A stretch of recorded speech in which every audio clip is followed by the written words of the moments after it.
made an honest mistake, and I hope that in your ruling, that it doesn't end my life here. In an unexpected turn of events, Brittney Griner is finally holding herself accountable. But that's just the surface. The controversial player opened up about everything: the explosive racial slur against Caitlin Clark and the truth about her gender. What you're about to discover will change everything you thought you knew about her transformation. The long-awaited apology.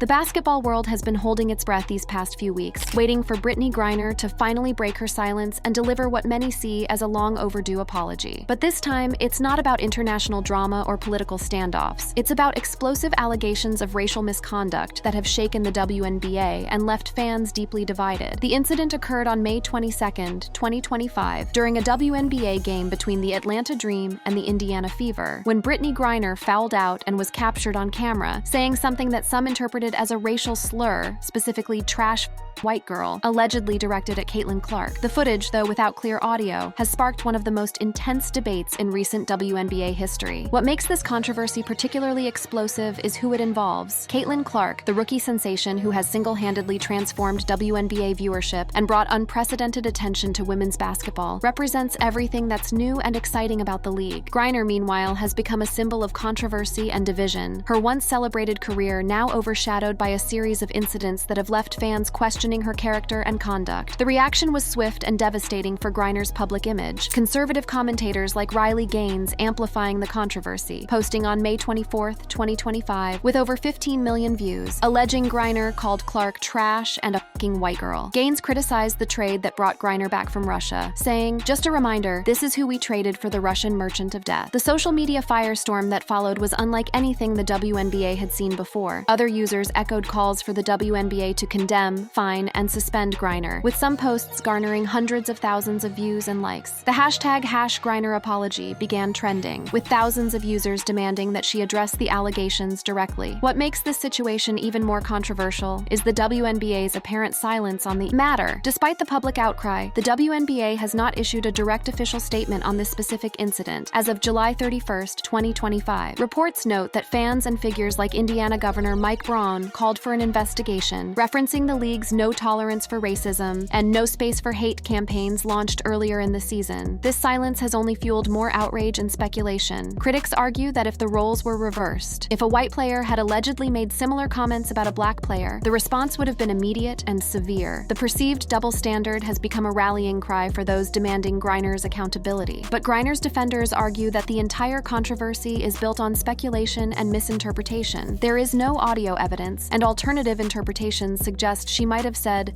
whack call, referring to the referee's decision rather than a racial remark. Former ESPN commentator Jameel Hill defended Griner, arguing on X that the foul call involved Natasha Howard, not Clark, and suggested Griner said whack call, not a racial slur. When finally confronted about the allegations, Griner's response was categorical, but did little to quell the controversy. Brittney Griner addressed the allegations in an interview with Outkick's Dan Zakrzewski on June 15, 2025, following the Dream's 89-56 win over the Washington Mystics. She denied making any racial slurs. You said you didn't remember what you said during that viral moment after you fouled out against the Indiana Fever. A lot of people believe what you said was effing white girl or effing white girls. Is it possible that's what you said? No, would never say that.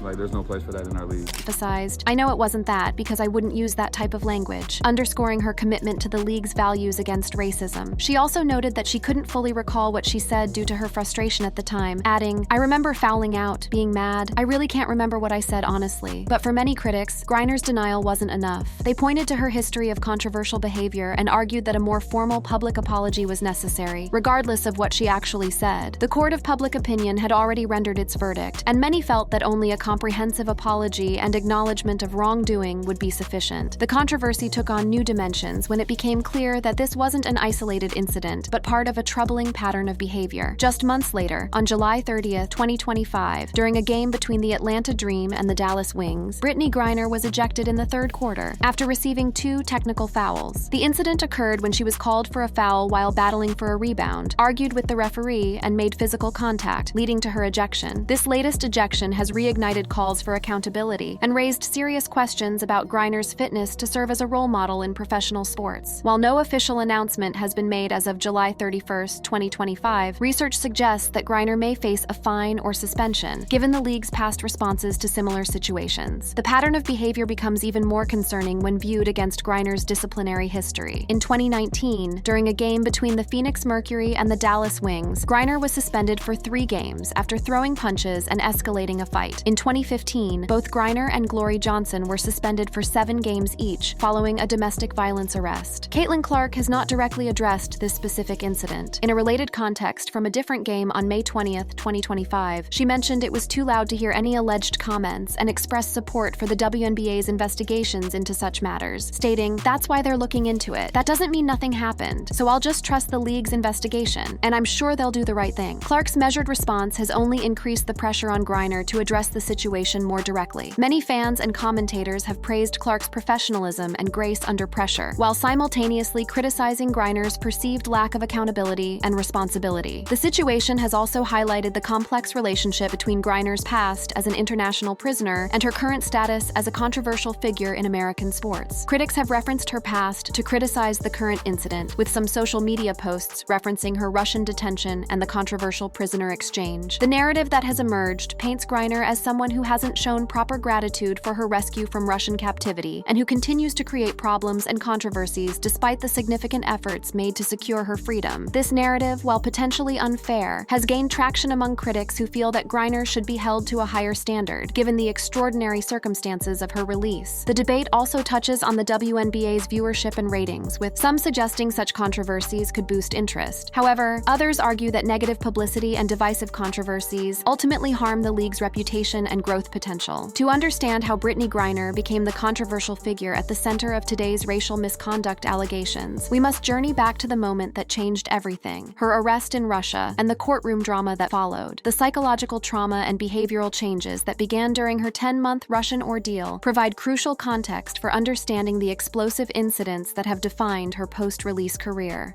The courtroom drama that started it all. On February 17, 2022, at Sheremetyevo International Airport in Moscow, the 8-time WNBA All-Star's life changed forever. What started as a routine return to Russia to finish what was supposed to be her final season with UMMC Ekaterinburg would spiral into an international incident that would fundamentally alter her personality and behavior patterns. The morning of her arrest, Griner exhibited the kind of scattered, unfocused behavior that would later become characteristic of her post-release conduct. You said the whole day felt strange. How? I was late getting up, never late getting up. Finally got up, literally running around the house and stressing. Like, I go into straight panic mode. This panic and disorganization wasn't just a one-time occurrence. It was a preview of the psychological instability that would plague Griner throughout her ordeal and continue to manifest in her current behavioral issues. The woman, known for her methodical preparation and professional demeanor, was already showing cracks in her psychological armor. The fateful packing decision that would doom her reveals the kind of impulsive, hasty decision-making that has characterized many of her controversial moments since her return.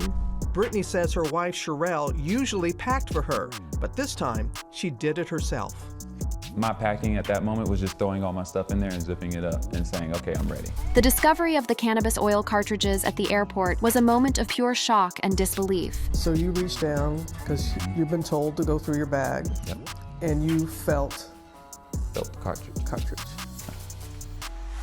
The agent stared as I slowly lifted out a cartridge with cannabis oil. Russian authorities determined that between the 2 cartridges was actually 0.7 grams of cannabis oil containing THC, the psychoactive ingredient in marijuana. The legal reality was stark and unforgiving. In Arizona, cannabis is legal. In Russia, it's forbidden. The psychological impact of this moment cannot be overstated, and it provides crucial context for understanding Griner's current defensive and often hostile behavior. In the midst of them going through, my bags, there's 2 cartridges, and I'm just like, oh my God, how did I make this mistake? How was I this absent-minded, and made this huge mistake? Like, I could just visualize everything I worked so hard for just crumbling and going away. This moment of seeing her life crumbling and going away would become a defining psychological experience that continues to influence her reactions to perceived threats and challenges today. The woman who now lashes out at referees and allegedly makes controversial remarks is still, in many ways, that panicked person watching her world collapse in a Moscow airport. The timing of her arrest would prove catastrophic for her psychological well-being. Her detention occurred just a week before Russia's invasion of Ukraine in February 2022, which heightened U.S.-Russia tensions. What might have been a manageable legal situation suddenly became entangled in international warfare and diplomatic hostility. The conditions of her initial detention were designed to break down her psychological defenses, and they succeeded in ways that continue to affect her behavior today. What were the conditions like in that particular jail? The mattress had a huge blood stain on it, and they give you these thin 2 sheets, so you're basically laying on bars. From middle of my shin to my feet, stuck through the bars, which in prison, you don't really want to stick your leg and arm through bars, because someone go up and grab it, break it, twist it, and that's what was going through my mind. This constant state of hypervigilance and fear of physical harm became deeply ingrained in Griner's psychology. The woman who now sees threats and disrespect in routine basketball officiating was conditioned by months of legitimate, life-threatening danger. The paranoid defensive mechanisms that developed during her imprisonment have never fully subsided. These experiences of systematic dehumanization help explain Griner's current hypersensitivity to any perceived slight or disrespect. The woman who was forced to use expired toothpaste to kill mold now reacts explosively to what others might consider minor provocations or routine interactions. The psychological toll mounted as Griner began to internalize the blame and guilt for her situation. You said that you felt that you let down yourself, your family, your teams. Yeah.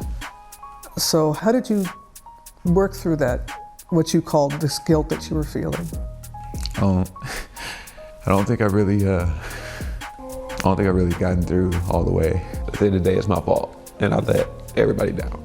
This admission, "I don't think I really gotten through all the way," is perhaps the most important clue to understanding Griner's current behavioral problems. She never fully processed or resolved the psychological trauma of her experience, and the unresolved guilt and anger continue to manifest in inappropriate and destructive ways. Her survival in the Russian prison system depended heavily on the relationships she formed with fellow inmates, particularly her cellmate and translator. The dependence on others for basic communication and survival created a complex psychological dynamic that affects her current relationships. The woman who once relied on a prison translator now struggles with trust and communication in professional settings, often misinterpreting routine interactions as hostile or threatening. 134 days into her detainment, Brittney Griner goes on trial in Chemki, Russia. The trial represented a crucial moment where Griner was forced to publicly humble herself and apologize, an experience that would prove psychologically devastating and create lasting resentment toward authority figures. Griner's trial began in July 2022, with her first court appearance on July 1st, where she was accused of moving a significant amount of cannabis oil. The psychological pressure of facing a legal system with a conviction rate of 99% was overwhelming. On July 7th, she pleaded guilty, a strategic move to potentially mitigate her sentence. The courtroom apology that followed would become one of the most psychologically damaging moments of her entire ordeal. I had no intent to break any Russian laws.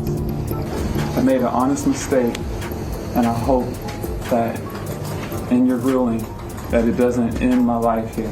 The desperation and vulnerability in these words reveal the depth of her psychological breakdown. She apologized, saying, "I want to apologize for this mistake. I did not intend to do this, but I understand the charges brought against me." This forced public humiliation created a deep resentment toward authority figures and formal apology processes that continues to influence her behavior today. The sentencing that followed was crushing. This is the moment she learned her sentence, 9 years in a Russian labor camp. And where you're heading to, it's called IK2? IK2.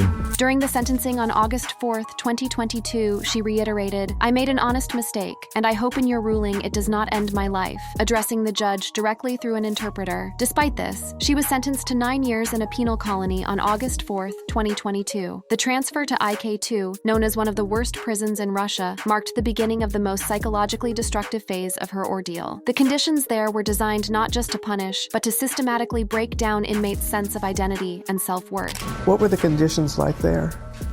Really cold. It's a work camp. You go there to work. There's no rest. Все хорошо? Yes. Да, yes. Here is video released by Russian authorities of Brittney at her prison job, cutting fabric for military uniforms. The cruel irony of being forced to manufacture uniforms for the Russian military while being held as what many considered a political prisoner created a deep sense of humiliation and powerlessness. This repetitive, mind-numbing labor, combined with the knowledge that she was contributing to the war effort of her captors, created psychological trauma that